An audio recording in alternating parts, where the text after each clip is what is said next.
All right, the invitation is for all of us to take a moment to breathe deeply. And as I play this gong, for us to imagine for a moment all of our ancestors that are with us and around us.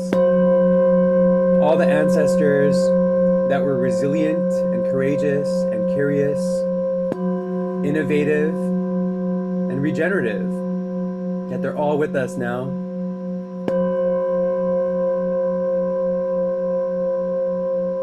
And with their blessings, let's take a moment to recognize that we also are and will become ancestors.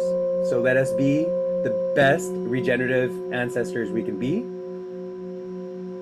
and to acknowledge the ancestors to come beyond us.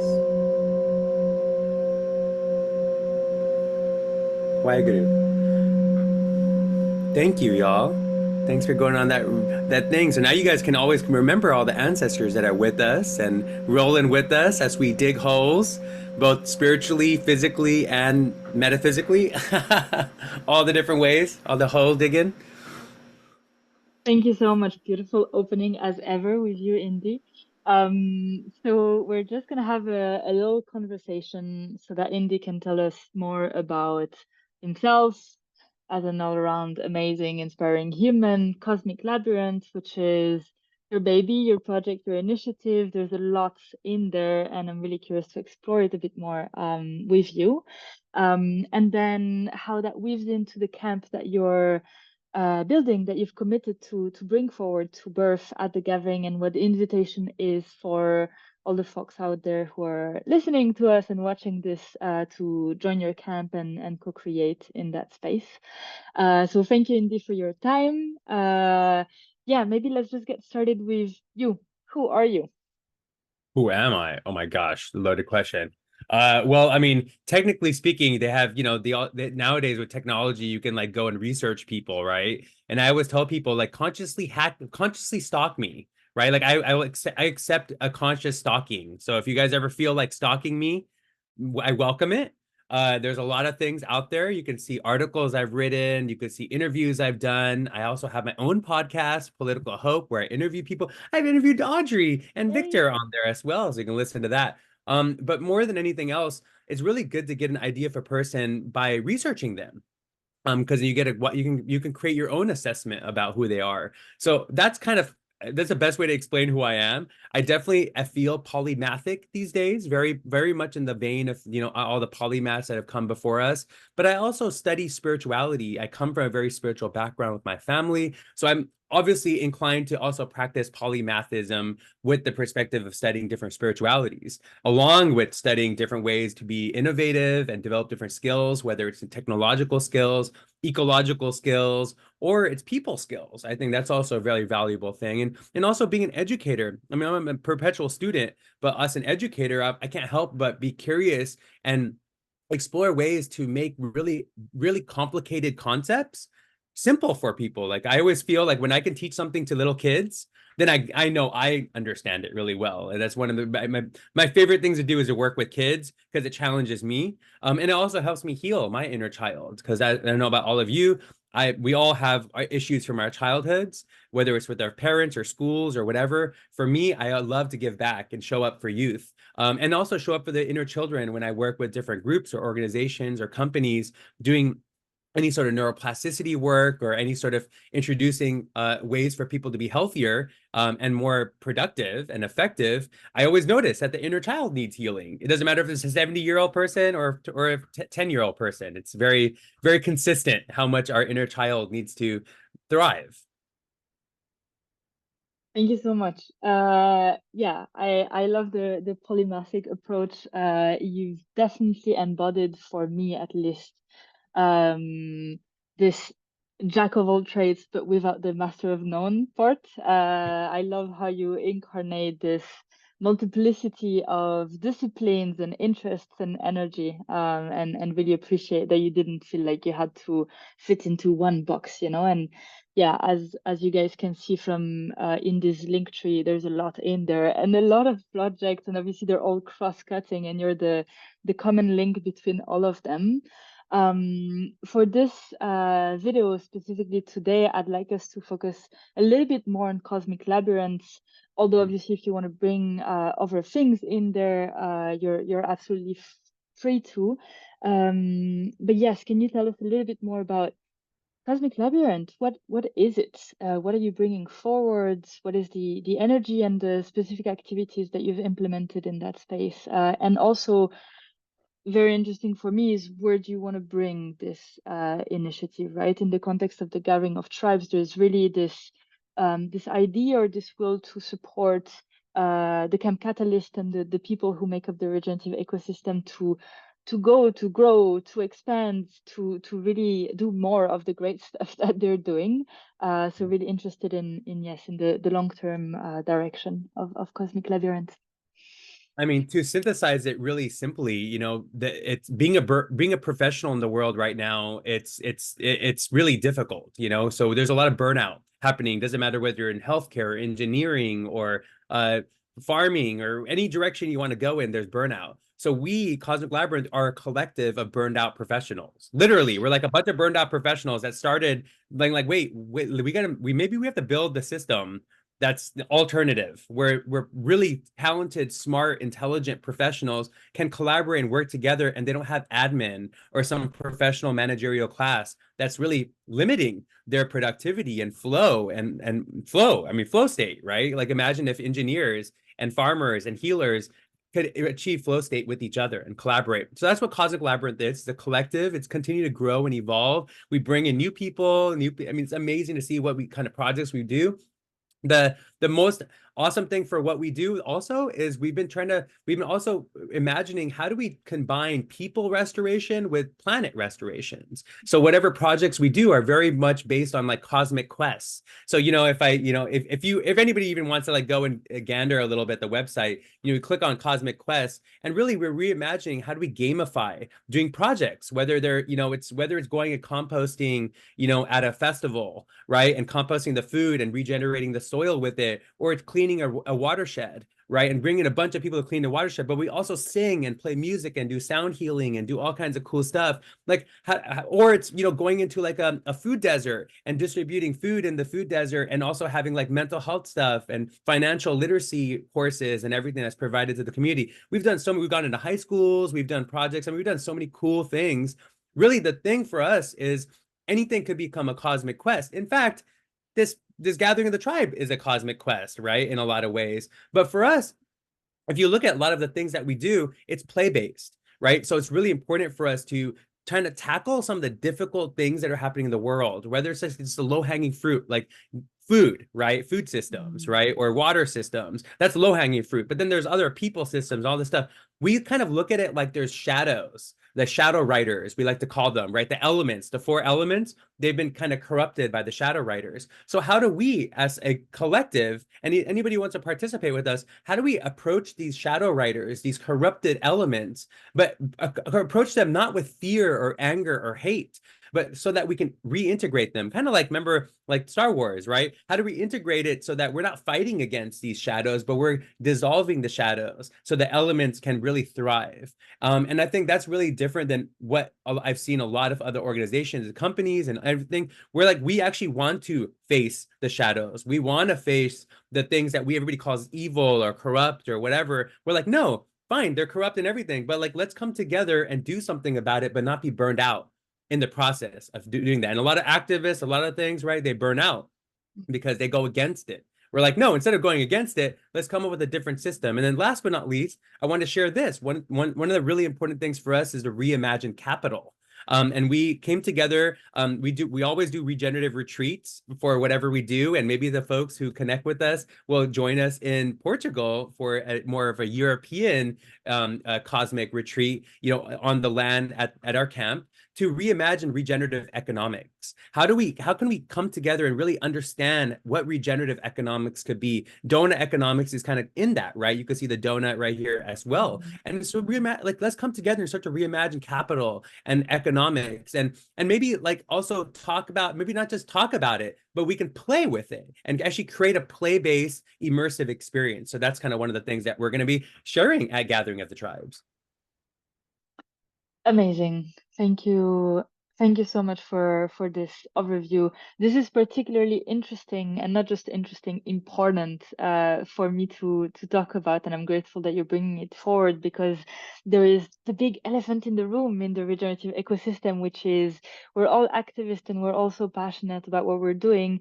And the ecosystem is burning people out literally year on year. There is such a flow of incredible initiatives that come up and and then just die out because people burn themselves out. So I really, yeah, deeply appreciate the fact that you're bringing forward these topics that are not necessarily easy, right, to talk about. They're called shadows for a reason. They can be quite dark.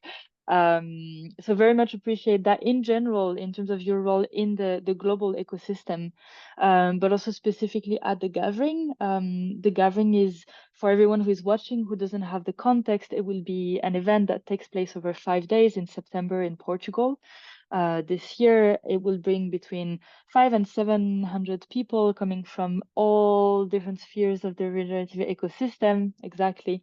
Um, and a lot will be happening, a lot of connections, a lot of collaboration, a lot of talking, thinking, dialogue, also difficult conversations. And so I really appreciate, and maybe you can talk a little bit more about this, but I appreciate your intention to also offer a space on the land that will be looking a bit more at, well, internally, how do we regenerate and what happens at individual level, and all of those topics. And I know we were really vibing on one of our calls in the around the concept of organizational vulnerability, and I think this is a nice segue into it. So yeah, can you tell us a bit more about, yeah, how you will pull in what you're creating for Cosmic Labyrinth into this camp, and how this camp at the gathering can also serve as an incubator, right, as something that can support Cosmic Labyrinth into moving into the next phase. Yeah, and I love that. And I feel it's important to recognize, I mean, organizational vulnerability, a big part of that is for us to break down the things that we don't want to look at, right? And I think one of the things that we've done at some of the regenerative projects that we've done, or, where I like to call it Dow jacking, right? Instead of like hijacking or low jacking, we Dow jack, right? So we go to conferences and festivals. We went to SF Climate Week, for example, and we Dow jacked it. We created experiences at the SF Climate Week that challenge all the technologists and the funders and the VCs and all the different people who are funding climate related climate action stuff, we challenge them to rethink about how they're even looking at things, right? And I think a lot of times people are looking at it very myopically. They're looking at things. And so how do we have people, how do we, in a lot of ways, how do we make fun of people? And how do we allow people to make fun of themselves so they can stretch their neuroplasticity, so they can actually stretch into the problems they're trying to solve? And oftentimes when we're taking ourselves too seriously, we actually limit our ability to solve problems or to reconcile problem solve itself, right? Because we're not using our prefrontal cortex. We're more in our amygdala. So we're in a fight or flight response. So one of the things I'm really excited about bringing to the Gathering of the Tribes is a little bit more of like intentional improv comedy spaces, right? That kind of break down some of the problems that we experience in these spaces where we are trying to be heroes, right? And like sometimes that can get in the way, right? When we're trying to be heroes. So how do we break those down? One of the things that I posed to Audrey, one of the play shops that I'm excited to bring to Gathering of Tribes is a Messiah idol, right? Like where we all can like, lean in to joke about being messiahs, right? And so we can have like a competition, right? Where people get everybody comes and, showcases that they're the messiah. And then, we all have judges and we can vote for who's the best messiah, right? But that's just an example. One of the other events that we did, the regenerative project we did on a watershed on a river, we did a how to not be a cult improv. And we ended up, just joking a lot about cults, right? Because a lot of time, not just cults, but a lot of brands, a lot of corporations are cults. The Mhm. medical system is a cult, right? But we joked about it and we kind of like did a lot of healing around cults and a lot of things came up from that. But it was like laughing and joking, wasn't heavy and sad. And I mean, yeah, we talked about really heavy things, but we moved through it through laughter and playfulness. And so that's something that we've been curating a lot of and watching the incredible transformative properties of creating playful, jokey spaces to talk about serious things. very intentionally, not to be like poo-pooing them, but to be like, hey, no, this is important stuff, but can we move through it? Can we learn more about it by laughing into it, right? Can we actually create a space for transformation by laughing about it and joking about it? And once again, it's trickster energy, right? If you want to get into the archetypes, which by the way, we love archetypes with Cosmic Labyrinth. We love mythology, right? It's all, everything we're about is mythology, not just past mythologies, but us co-creating new mythologies together, right? It's very important to us. So come bring it the past to the present to the future. And so, the archetypes are really important and us respecting those archetypes. So personally, me, I'm not everybody from Cosmic Labyrinth coming. So we're not going to get the whole zodiac archetypal flow with everybody showing up. But with me, at least, you guys are definitely going to get the trickster archetype. So I'm definitely going to bring a lot of the crow energy. There's going to be a lot of that showing up. So if anybody needs a little bit of movement, if anybody's feeling stuck right now, that's what we're going to be. Cosmic Labyrinth is going to be bringing the unstuckiness. So Um, be excited for that. So cool. I am excited. I was just the past few days really diving deep into the world of psychomagic and the really origins of Burning Man. And actually I was thinking about you, and obviously there's a lot of neo-Jungian archetypal energy in there. And I find it actually very profound, this idea of being able to bring the trickster, but being able to laugh about the serious subjects. Because from the outside, from a different perspective, it can seem like we're just brushing over them by laughing. It's the opposite, right? It allows us to go so much deeper and to integrate so much more wisdom of the collective and of the individual into our conversations. And again, I think it's so absolutely necessary to bring the regenerative ecosystem forward, individually and at collective level. So thank you for having the courage to bring the spaces, because I think it does take courage. Amazing. Do you have any last words? I will say a few words about the very practical aspect of this, how you can get your ticket and so on. But before, do you have any nuggets of wisdom you want to share? Yeah, I would love to share a couple of things. One is as you were sharing that, what was coming to my heart and mind was Chardikala. It's a very powerful word in our in the Sikh tradition. The Sikh tradition with the beards and turban. I'm not wearing my turban, so don't tell my ancestors, okay? But like hopefully they'll forgive me. But in our culture, in our tradition, because it's such a strong tradition of fighting against colonialism and imperialism. It's consistently been fighting, even to this day. It's not fighting against, but it's resisting it through sovereignty by practicing sovereignty and courage and curiosity and love and service. And compassion, right? That's actually the best way you reconcile against any oppressive, tyrannical force is you create these nodes, these spaces where the tyranny can't even come into it, right? It's not even the right vibe. But one of the ways that we've consistently been able to be a force that can be an opposite and an antithesis to tyranny is this idea of Chardikala. And Jaradikala is like this really, I feel like if only the whole world can understand it, and at least just the regenerative, everybody who's showing up to this gathering of the tribes, if just all of us can really tune in with this idea of Jaradikala, it will have such crazy ripple effects. And Jaradikala, it's hard to really even translate it, but it's like, English, of course, trying to translate things in English. You guys know, those of you that speak other languages, you're like, wait, English, it's terrible language, right?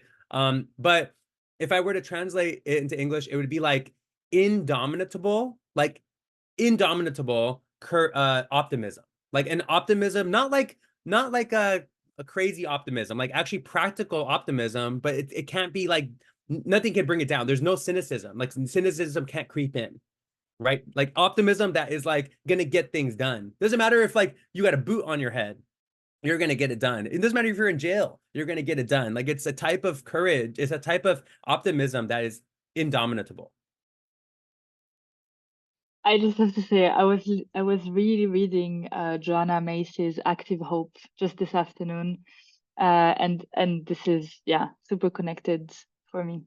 And I think that's what's needed in the movement also, right? As you're saying, it's active hope, or yeah, unbreakable optimism, not in the sense that we're candid or childish, but maybe childlike, and that we have the courage to actually imagine those futures that we want to live in. And it's not easy, actually. Sometimes pessimism seems to be the default route. So yeah, thank you for that. Great. Maybe you can do a whole workshop about the translation of this word into English, and maybe we have to dance through it rather than try to put it into language. Well, you bet. You know, by the way, we're gonna definitely do a lot of dancing. I'm Punjabi, so there'll be a lot of Punjabi dancing. Hopefully, we can get some big speakers, and we'll be doing some Bollywood, Bhangra. We'll definitely get down because that's all very It's a very talk about regenerative, right? Like dancing with respect to nature. Like a lot of Indian dancing, where I come from in India, we dance to respect nature. We dance for the harvest. We dance for the elements. So we'll definitely get some really good Bollywood Bhangra dancing for sure. So make sure you bring your dancing feet, okay? Super cool. This is actually a beautiful segue to just And your say a shoulder. few words about about Nika, let me see your shoulders. Yeah, there you go. You got the moves. Yeah, there you go. Victor too. I see the shoulder. Yeah, a great segue to talk a bit more about the gathering. So those who don't know and who are watching it get a better sense of it. So the gathering will bring in more than 30 camps. The camps will be a literal physical space on this beautiful piece of land that we are calling our home for the 5 days of the gathering. The process is that you buy a ticket into one of the camps. So for this video, the invitation is, if you feel the resonance with this beautiful energy of Indy, get your ticket to Cosmic Labyrinth. They're live on the website. Getting your tickets means that you're getting the full experience and you're basically living within that camp for 5 days, but you still have access to the rest of the gathering and you can flow through the other camps and the other activities. And yes, thank you for bringing in the dance piece, Indy, because the idea of the gathering is that everyone is co-creating through this space. During the day, we will have camp-based activities and workshops and nothingness also, right? Space to rest and to walk around the land. And meal times or evening times will probably be spaces where we all come together. So while we reconnect with our sense of belonging and we go deeper in the tribes, in the camps during the day, there's also really this intention to come together. And yeah, dancing or eating are two very beautiful fundamental ways to do that, pretty much encoded in our human DNA. Yeah. Yeah, Uh, I hope people also make time to go to the bathroom too, and make sure you also expel the energy. Don't just always be bringing it in, you know? Let it out. All right. I will put the links to your camp and your tickets in the YouTube description and on all the channels as we post this. Any last words before we close, or maybe you wanna close the container with the gong? Oh yeah, you know me. Yes, we'll definitely will close with the gong. And with that, just that thought to maybe it is about us imagining and imagining um, what can, what can this type of like Chardikala, this indomitable, this active hope, what can it lead to? So just imagine, all of us. Let's imagine what is a world, what can a world become if we participate and we tune in to this indomitable optimism?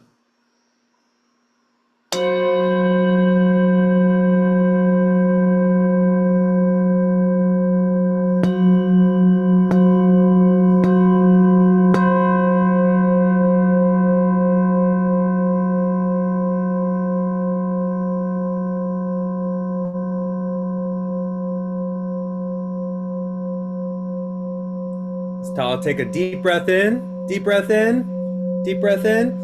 Hold it, hold it, hold it. And then big sigh out loud. Ah. Mm. We got this. We got this, family. Regenerative family gathering of the tribes. We got this. Yes, Okay? we Not to do. be confused with Game of Thrones, okay? We're not Game of Throning it here, okay? We're gathering of the tribes here, okay? Not Game of Thrones. We're building such a momentum that GOT has become Gathering of Tribes. That's how important it is. Thank you so much, Indy, for your energy. Thank you so much, Nika, also for being in the space. And yeah, everything has been said, I think. Meet us at the gathering in September in Cosmic Labyrinth camp to regenerate yourself with Indy. Ciao, ciao.